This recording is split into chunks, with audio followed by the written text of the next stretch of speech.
Good evening, and thank you for those of you kind enough to tune in to see what the message this week is all about. You'll have to bear with me because it's about all our yesterdays. This afternoon I managed to get the afternoon off today, and I love getting on public transport and just doing a bit of reading or Sudokus and crosswords and so on. And I jumped on the first train that was going, and it was going to Ormskirk this afternoon from once I got into town. So I went up to Ormskirk, and of course I do have connections there, and when I got home I double checked and realised that the first connection with Ormskirk was as far back as the first week of July 1974. I'd just become vocations director. We'd had a vocations weekend here at Bishop Eton, and I think it must have been one of the teachers asked me was there a possibility of a school mission, and we organised it anyway, and I went with Father John McCann, Father Michael O'Flynn. John McCann, God rest him, of course, died quite a while ago. But Michael O'Flynn's now 93, and Brother Michael was over for the launch of this new federation last weekend in Limerick, I should say. And there was Father Michael, 93 years old, still going strong. In fact, the doctor told him to stop running, apparently. Great character. I'll never forget, actually, that mission too. Father John Brooks, by the way, was the other priest who was with us. But I'll never forget the parents' night. It was a fantastic evening. The hall was packed.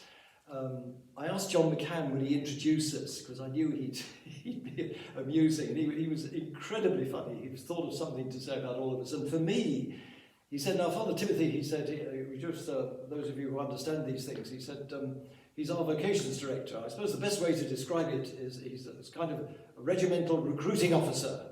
And he said he spends his life pacing up and down outside the maternity wards, waiting for the cry, "It's a boy." So they brought the place down. Well, anyway, I'm sure we hoped it saw the funny side of it, but it was an incredibly happy and joyful evening. And as I looked at the school this afternoon, I just walked down to St Anne's Church, and it's right opposite St Anne's, and then they've got their primary school across the road.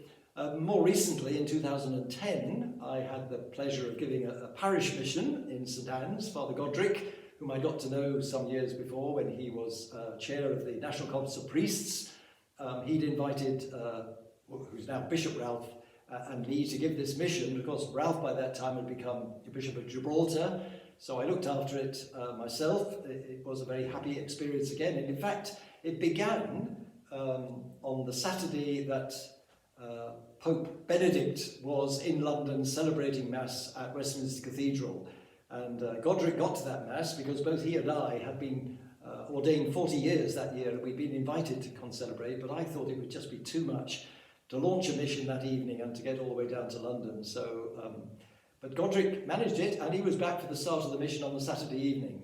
So happy memories, and there's a priest there now, Father Joseph, who's helping him, and I happened to be walking past the church. There was Joseph, and he said, "Oh, do come in," and gave me a cup of coffee, and so we had a lovely chat, and it was a very pleasant afternoon. Anyway, as you probably gathered. We've got a busy week coming up, so I want to ask your prayers. There's a famous film which has got a very similar title, but next week I've got 3 weddings and a funeral. So please do remember the weddings. On Monday, we've got Stuart and Evie, Genevieve. On Friday, which of course is also the solemnity of the Assumption of Our Lady, we've got Sean and Emily, and on Saturday we've got Ben and Olivia. And I would ask you too to remember the repose of the soul of Irene Burke. Her funeral is on Wednesday, and it was one of those again where I just feel so privileged to have had the opportunity to pray with her before she died, and a wonderful moment of recognition as we said the prayers, which I know the family was so touched by, as was I. I find these very powerful experiences, and thank God for them.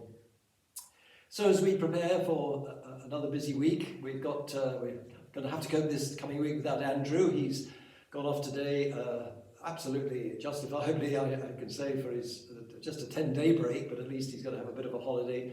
And when he returns on Sunday week, I'm going to try and slip away and get a couple of weeks away before the transfer of responsibilities at St Mary's and so on go forward. But that seems to be very well prepared at the moment. Father Peter McGrail has prepared a lovely reflection on his meetings in St John Vianney's parish and in St Mary's, and hopefully that will be available to our people this weekend. So there's a lot going on. Simply asking your prayers for all those who are involved, the weddings, the funerals, and for everything else. And please God, people are managing to get a bit of a break too during these summer days. It's been a very pleasant day again today, after a little bit of rain early this morning. So there we are. Let's just pause and ask the Lord to bless us, begging all, as always, the prayers of Our Lady and of all our patron saints, asking God's blessing on our new federation now in Northwest Europe, and of course not forgetting that there are great needs in our troubled world, and we again bring those to our blessed Lord and beg the intercession of Our Lady and of all our patron saints that we will stay faithful to the Lord, striving whenever we can to bring peace and hope to all those whom we encounter. So may the Lord fill your homes with that peace tonight and always. And thank you for being gracious enough to tune in again.